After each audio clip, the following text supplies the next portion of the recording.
El 20 de agosto de 1969, hace 52 años, The Beatles terminaría de grabar su último disco, Quítate tú, su verdadero último disco. Así que hoy hablaremos del que a mi consideración es su mejor álbum. The Beatles es la banda de rock más exitosa de la historia, eso es algo innegable. Decir si es la mejor, la más innovadora, la más revolucionaria o demás calificativos cae en el terreno de la subjetividad. Igual de subjetivo puede ser el decir cuál es el mejor disco de alguna agrupación y más de una tan grande en popularidad y en estatus para la cultura pop como lo son los Beatles. ¿Por qué Abbey Road sería el mejor disco de The Beatles? El que una obra se vuelva un referente, que llega a tener un impacto en su nicho o en su defecto, cree un nicho, no es algo que sucede en un día. La consagración de La Primavera de Stravinsky fue abucheada en su estreno, y Loveless de My Bloody Valentine fue considerado un fracaso desde antes de estrenar. Abbey Road, al salir, tuvo críticas divididas, entre los que lo amaron y los que dijeron "meh". Hasta John Lennon despreciaba el medley del lado B. Pero con el paso del tiempo, Abbey Road ha ganado su lugar dentro de la historia de la música. Posiblemente es igual de influyente o referencial que Revolver, The Beatles o el Sgt. Pepper, pero Abbey Road tiene la que es posiblemente la portada más referenciada de la historia, una de las más reconocibles y la que posiblemente se ha convertido en uno de los iconos históricos que envuelven a esta histórica agrupación. Es el último disco de esta banda, lo cual no solo significa el cierre de una carrera, hecho que muchas veces no sucede. Muchas bandas se separan tras haber sacado algún disco extraño que no convenció ni a sus fans, ni a las ventas, ni a sus propios creadores. Otras se vieron forzadas a terminar su carrera por la muerte de alguno de sus integrantes. Otras bandas deciden alargar su existencia llenando sus carreras de aciertos y desaciertos, o llenando sus carreras de muchos materiales que a veces solo son interesantes para alguien acérrimo a ellos. Hay algunos artistas con muchísimos discos que, a pesar de llevar muchísimos años activos, siguen manteniendo un nivel increíble. Eso no pasa todos los días. The Beatles cierran con una nota alta, en su mejor momento musical, pero en su peor momento personal. Con el pasar de los años, Abbey Road se ha vuelto en eso, una muestra de la madurez musical de sus creadores, el legado definitivo de la banda más exitosa comercialmente hablando de la historia, una despedida que para nada es amarga, sino que nos ofrece un collage de los elementos que mejor distinguen a sus creadores, lo cual se enlaza con el punto de un contexto importante. Parece que a The Beatles se les olvidó que todo lo que necesitas es amor, puesto que al final de su carrera como banda se terminaron odiando, y la verdad es que no era muy difícil odiarlos.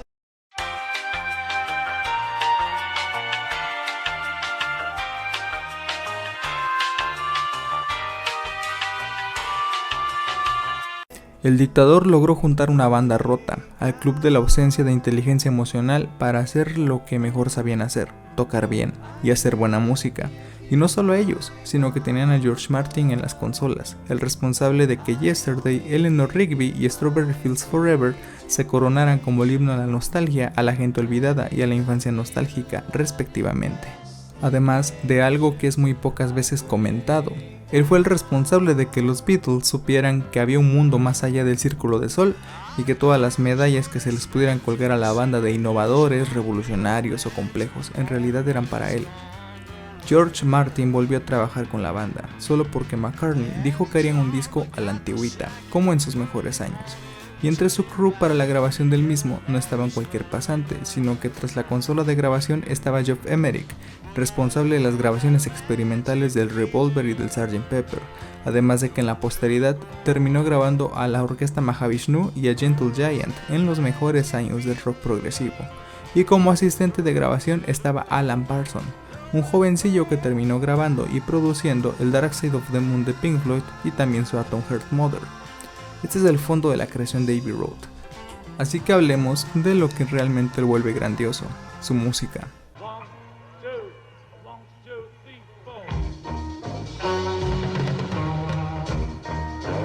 Originalmente pensada para ser el jingle político de Timothy Leary cuando quiso ser gobernador de California, una canción demandada por plagio por coincidir en tonalidad, métrica y similitudes muy notorias con un verso de la canción You Cannot Catch Me de Chuck Berry. Musicalmente, Come Together es una especie de blues ácido. Quizá a hoy día, la esencia misma del intro ha quedado un poco desapercibida por la propia popularidad del tema, pero ese redoble en los hi-hat de la batería que rítmicamente se acoplan junto al Shoot Me, que a su vez se encuentra con unas palmas con delay que completa la figura rítmica, junto a ese simple pero ingenioso intro en el bajo, es un elemento bastante de la escuela del pop vanguardista sesentero, tipo los Velvet Underground. Este blues lisérgico y psicodélico se construye solo con 4 acordes. Si se le presta atención a la interacción del bajo y la guitarra, podremos encontrar un diálogo entre ellos donde se fragmenta el ritmo y rasgueo típico del blues, brindando un aire desfasado, como cojeando, sin llegar a ser arrítmico, sino más bien como un aire puntillista o de fragmentación de la frase, en donde la única consistencia rítmica verdadera es esa especie de cadencia que recita esa especie de coro de un solo verso. Come Together Over Me. Sin ahondar demasiado, les puedo comentar que los acordes de las estrofas, junto a los acordes de ese coro de un solo verso, se pueden justificar dentro de un contexto de tonalidad, como un intercambio modal o como una simple decisión aleatoria. Cual sea de las dos, solo delimita un marco en el ambiente armónico. Ambigüedad.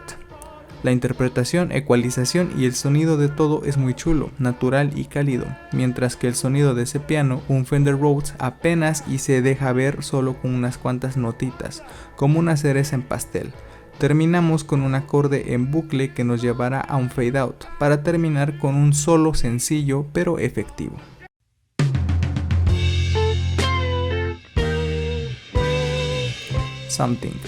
Something es una canción preciosa, una de las mejores canciones de amor de los 60s.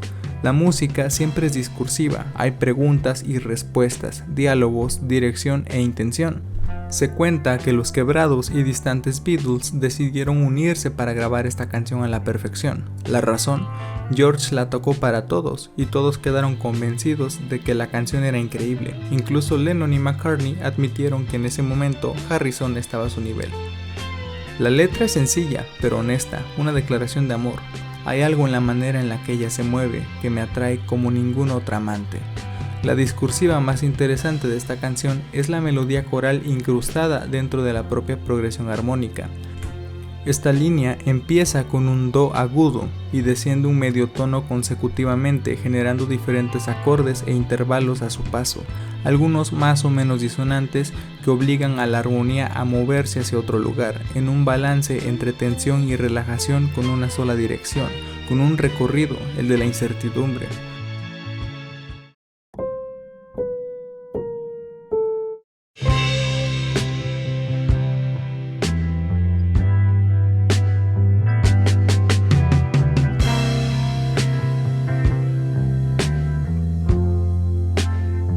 Es esa incertidumbre la que obliga a la armonía a moverse. Después repite lo mismo en un la.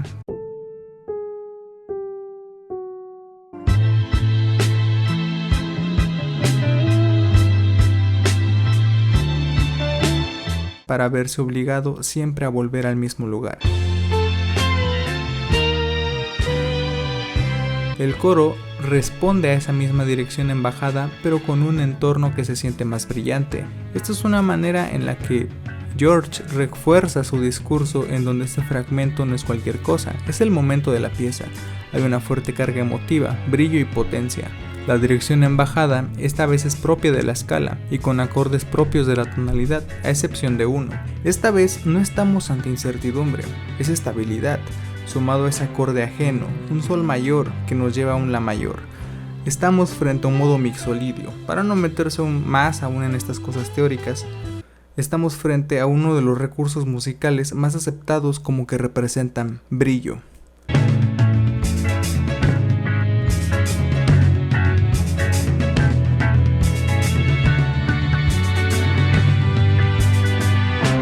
Para terminar, otra escala descendente, que esta vez es marcada y acentuada cada nota como un movimiento individual.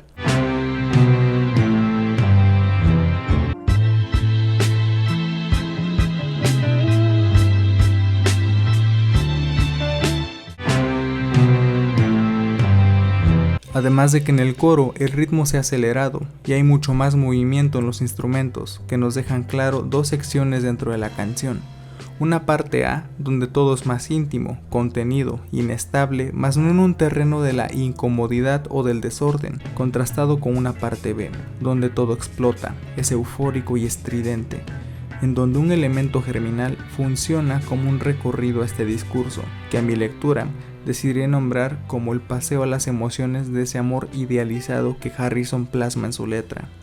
Me pregunta si es que mi amor crecerá, no lo sé. Quédate cerca y tal vez lo sabremos. Agregando una instrumentación brillante, un arreglo de cuerdas sencillo pero eficaz junto a uno de los mejores solos de George Harrison.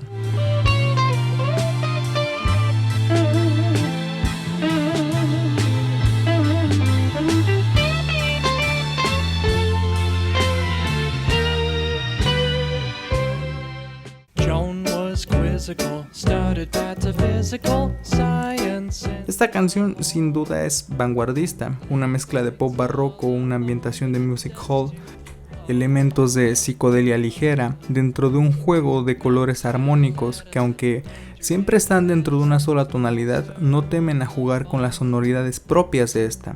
Además de que la letra es una historia retorcida de un estudiante de medicina que se convierte en un asesino serial, mientras que esta oscura historia es ambientada con música colorida y brillantemente alegre.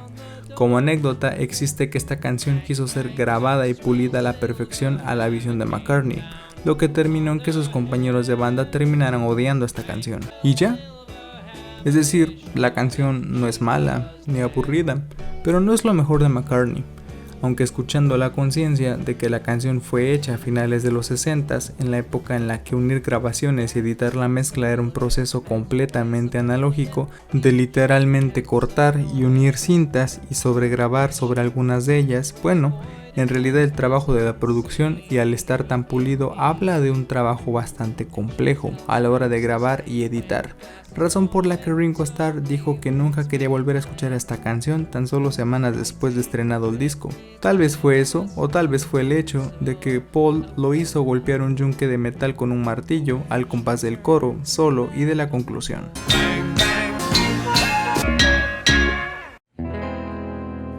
McCartney se redime con Oh Darling, simplemente es una canción genial, una armonía sencilla pero efectiva, junto a una ejecución propia del blues rock clásico al que se trata de emular, hacen que desde ese primer acorde, un acorde aumentado con séptima, uno piense, hey, algo interesante está por suceder, y al iniciar con esa interpretación vocal áspera, ronca y con un aire sensual de Paul, hace que estemos totalmente en contexto. Un blues rock clásico baladesco con muy pocas libertades armónicas, hasta con la clásica cadencia bluesera.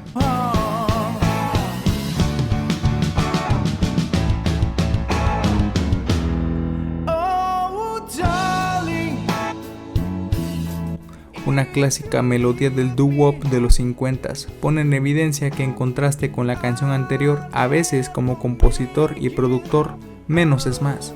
Una canción de amor de súplica al estilo propio de las canciones de rockola de los 50s. Así es, McCartney demuestra que sabe hacer tontas y sencillas canciones de amor.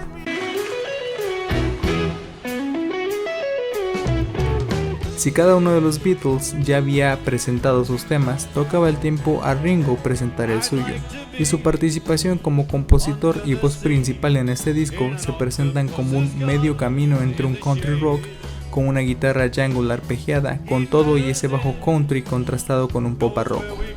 Ambas secciones están delimitadas por un cambio en la rítmica y una sección del solo en donde ambas secciones se encuentran representadas.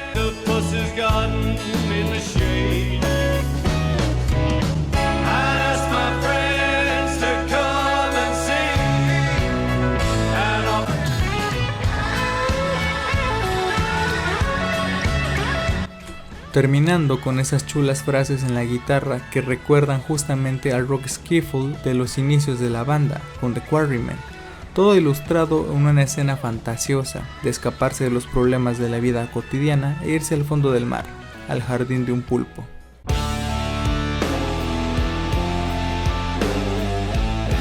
El cierre del lado A del disco, The Beatles tuvo pocas intervenciones en lo que se puede nombrar rock ácido, es decir, rock psicodélico más áspero y crudo. salvo excepciones como Helter Skelter, I'm So Tired o alguna otra que esté ignorando mientras escribo esto. Mucho menos tuvo incursiones en el rock progresivo, aunque I Want You es posiblemente la canción que más se acerca a ser un rock progresivo, un proto hard rock y un rock ácido en esta agrupación, y la verdad es que lo hace genial. Un riff arpegiado contra unas frases de guitarra bastante blueseras, una métrica y desarrollo cercano a The Doors, Cream o Iron Butterfly, sin dejar de ser The Beatles y sin dejar a un lado su sello característico, hacerlo todo digerible. Blues, bucles de arpegios junto a un riff grave propios de un rock progresivo, contrastando una sección de jamming con ritmo latino montuno ácido al estilo de Santana. Una letra sin mucho sentido y ese motivo grave que se extiende en bucle hasta el final. Y justo como se antojaba, la canción tiende a la saturación mientras el ruido se apodera del track.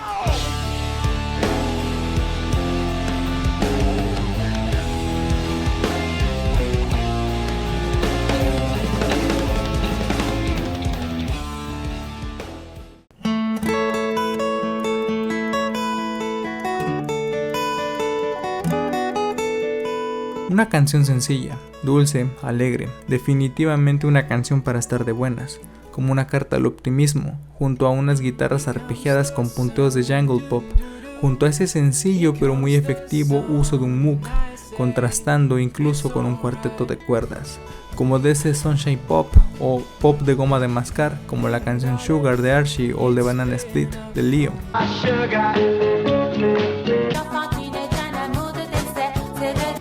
Además de que Harrison no escatima en usar un puente experimental con bucles brillantes que por momentos parecen que se iban a alocar solo para regresar con ese buen ánimo característico de esta canción.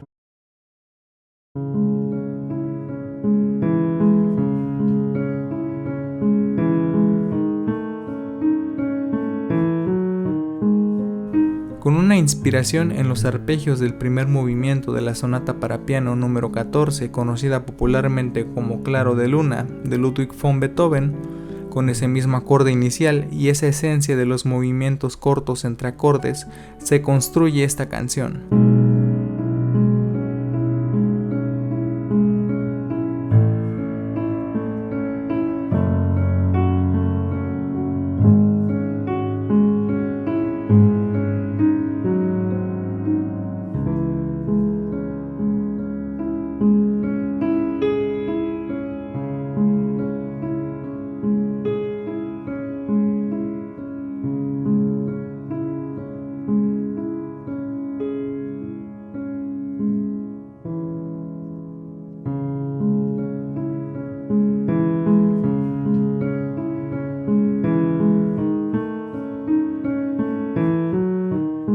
Desde ese inicio con los arpegios de George Martin en el clavecín eléctrico, la pieza expone su carácter dramático, justamente con esta influencia de tener un aire evocador de música pura, académica, es decir, transmite un mensaje solo con su música. Nos introducen en este aire de melancolía y dramatismo barroco, ya sea por la tonalidad menor, ya sea por ese clavecín que junto a una guitarra eléctrica que dobla su arpegio, la experiencia es cada vez más onírica y de fantasía, mientras nos reciben dos acordes en coro con aire de desesperanza. Este dramatismo casi teatral es el camino que teje esta canción, como una oda al amor, pero no ese amor romántico en su cliché de felicidad, sino ese amor que te lleva hasta las lágrimas. La parte más brillante y calma de la canción nos recita: el amor es nuevo, el amor es viejo, el amor lo es todo, el amor eres tú. Con pocos elementos más que las voces perfectamente ensambladas, el clavecín, una guitarra, bajo y un Moog, en 2 minutos 45 la canción termina con su sentimiento nostálgico, mientras se desvanece para prepararnos a lo que sigue.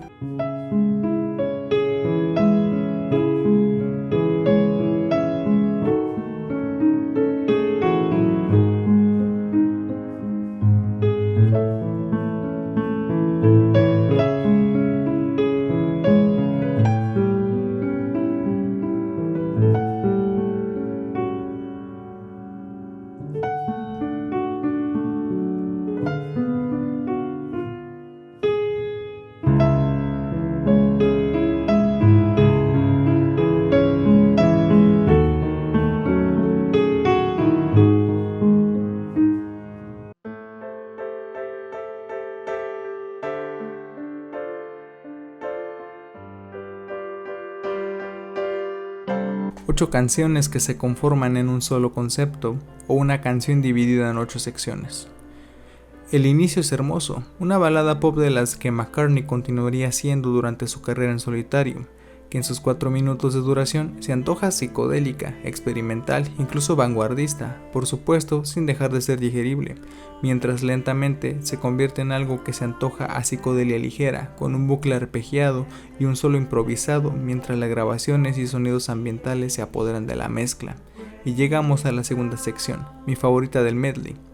Una canción atmosférica, tranquila, casi como de las canciones tranquilas de futuros discos de rock psicodélico y progresivo, con voces en coro uniéndose en el estilo de Big Chaos, recitando versos sin sentido, pero llenos de intención, como si fuesen profundos. Seguido de 3 canciones cortas con una fuerte influencia de la psicodelia norteamericana, casi como de la escena californiana o de San Francisco, con esos rasgos despreocupados y solos agudos de unas cuantas notas, influencia del country y folk estadounidense, a su vez que de un clásico rock inglés. Para después toparnos una vez más con ese corte de balada McCartney, con un George Martin haciendo lo suyo, con un brillante arreglo de cuerdas alientos metal para recitar esta canción de cuna. Mientras la experiencia nos prepara para ese coro estridente cantando, chico, no podrás soportar esta carga por tanto tiempo. Seguido de posiblemente una de las mejores partes del disco. La melodía del inicio del medley aparece tocada por una orquesta, llevando la esencia y magnitud de ese pop barroco a otro nivel, tan solo por unos segundos.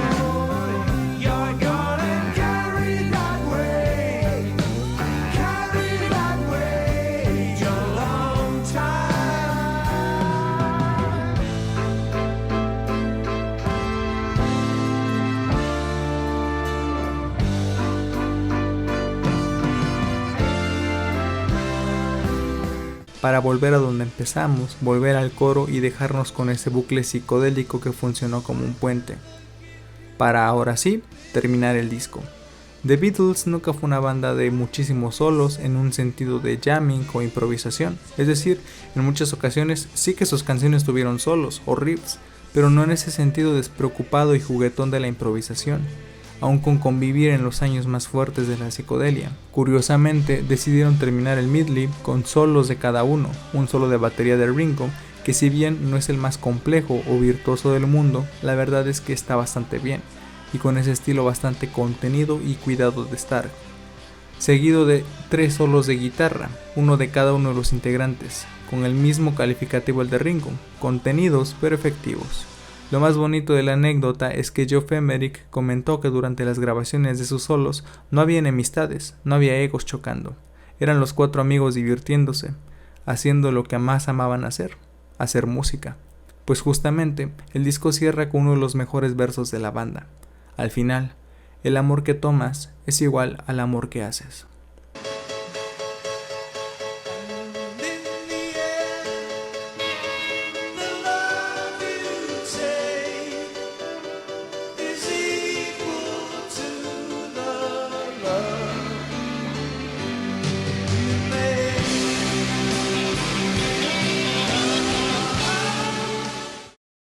Pop barroco, blues ácido, proto-progresivo, pop de goma de mascar, rock psicodélico, balada pop, art rock, music hall, arreglos orquestales, sintetizadores y una muy pequeña sección de solos, y que a pesar de todo eso, todo suena unificado, no es cualquier cosa. En definitiva, tener a Alan Parsons grabando, a Emerick mezclando y a George Martin a la cabeza de todo son grandes elementos a favor de esta cohesión musical. Pero la esencia fue que The Beatles estaban de vuelta. Después de tensiones, malos ratos y el inminente fin de la banda, el reunirse una vez más a hacer lo que los juntó por primera vez dio frutos. Sgt. Pepper es brillante, logra su concepto e incluye grandes canciones. Más bien es un gran punto de transición hacia la madurez compositiva de cada uno de los integrantes. Madurez que llegaría en el álbum homónimo. El álbum blanco es increíble, pero a pesar de llamarse The Beatles, parece un recopilatorio de grandes canciones en solitario de cada uno de ellos, justo reuniendo lo mejor de cada uno en un momento en el que la banda ya se desmoronaba. Es por eso que creo que esa contienda de cuál es el mejor disco de The Beatles, a manera personal, la gana Abbey Road, un material en el que los involucrados dijeron, bueno, hagamos esto una última vez, y hay que hacerlo bien. Gracias por ver este video, espero que te haya gustado. Si quieres ver más videos así, hablando de un álbum en específico, déjamelo saber en los comentarios. Por lo mientras, seguiremos con nuestra sección característica de hablar de géneros musicales. Aún hay bastante de qué hablar y mucha música que escuchar. Hoy quería aprovechar la ocasión para hablar sobre un disco que he estado reescuchando últimamente. Así que eso fue todo por esta ocasión. Gracias y hasta la próxima.